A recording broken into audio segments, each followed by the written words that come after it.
मित्रांनो, असावं कोणीतरी जीवापाड प्रेम करणारं, असावं कोणीतरी मनातलं ओळखणारं, हळव्या मनाला थोडं धीर देणारं.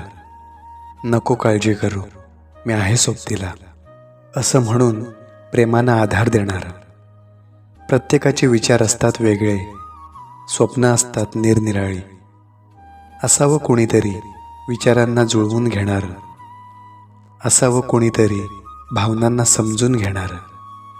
अपेक्षा नसते प्रत्येकाची कोणी काही द्यावं, वाटतं कोणीतरी आपुलकीने जवळ घ्यावं. भावनात जोडतात बंध नात्यांचे, शब्दाशब्दांनी जुळतात घट्ट नाती. शब्द असतात जादूगर, शब्दांना असते धार. शब्दच करतात कधी कमाल, तर कधी करतात घातक वार. झाले जरी कधी जीवनात वाद, असावं कोणीतरी शब्दांना ओंजळीत झेलणारं, असावं कोणीतरी जीवापाड प्रेम करणारं.